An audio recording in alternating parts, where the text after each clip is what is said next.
বলছেন আমার বাবার দেশ, আমার বাবা যুদ্ধ করে দেশ স্বাধীন করেছে। এ দেশের নেতৃত্ব 21-41 পর্যন্ত গিয়েছিল। উনি আল্লাহকে মানে নাই, উনি বাংলাদেশের মালিক। এই দেশের জনগণকে ভোটাধিকার থেকে বঞ্চিত করেছিল। এই দেশের মানুষকে কখনো মানুষ বলে মনে করে নাই। ভাইরা আমার, আজকে আপনারা জানেন দেশ নেত্রী বেগম খালেদা জিয়াকে অন্যায় ভাবে মিথ্যা মামলায় ষড়যন্ত্র করে কারাগারে রেখেছিল। আমি একটি কথা বলতে চাই, আপনারা একটু ভালো করে দেখেন। আজকে এই ফাঁসিদ হাসিনা বেগম খালেদা জিয়াকে বাড়ি থেকে একটি কাপড় করে বিদায় করে দিয়েছিল। আজকে দেখেন আমরা এদেশের জনগণ বিচার দেওয়ার জায়গা পেয়েছিলাম না।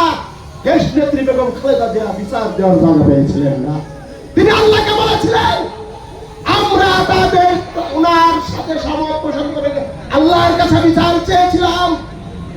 ভাগ্যের নির্মম পরিহাস 41 কেন মাত্র 45 মিনিটের আলটিমেটামে এক কাপড়ে বাংলাদেশ থেকে বিদায় হয়েছে।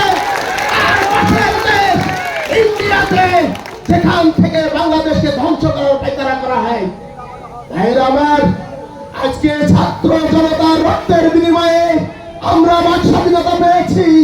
আমরা দ্বিতীয় স্বাধীনতা বললে ভুলা বলে সেটাও পেয়েছি। কিন্তু স্বাধীনতা রক্ষা করা অর্জন করা যেমন কঠিন, স্বাধীনতা রক্ষা করাও তেমনি কঠিন। আমাদেরকে মনে রাখতে হবে আমাদের এই রক্তের বিনিময়ে অর্জিত স্বাধীনতা আমরা লুণ্ঠিত হতে দেব না। আজকে হাসিনা ম্যাডাম ভারতে বসে কি করছেন? দালালি করছেন, দালালি করেছেন।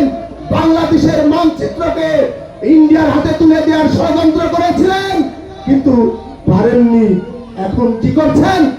এদেশের মানুষকে, এদেশের মানচিত্রকে ধ্বংস করতে পারেননি, আবার সেই ষড়যন্ত্র লিপ্ত হয়েছেন।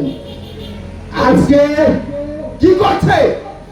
পানি দিয়ে দেশের জনগণকে ডুবাইয়ে দেওয়া হচ্ছে। আজকে কি করা হচ্ছে?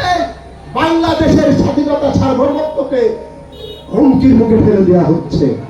আমি একটু কথা বলতে চাই ভাইরা আমার, বাংলাদেশে আর কোনদিন ওই খুনি হাসিনা তাদের দেশরদের এ দেশে আশ্রয় হবে না, হবে না।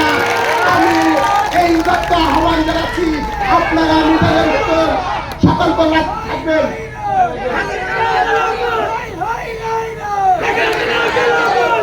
আমার সময় অত্যন্ত কম, আমি শুধু একটা কথা বলব। আগামী দিনে আমাদের জাতীয় নির্বাচন আসবে। আমরা যখন রক্তের বিনিময়ে হাসিনাকে হেঁটাতে পারছি, ইনশাল্লাহ আমাদেরও নির্বাচন আসবে।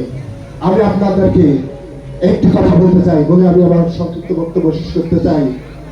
আমরা সম্প্রীতি রাজনীতি করি, শান্তির রাজনীতি করি।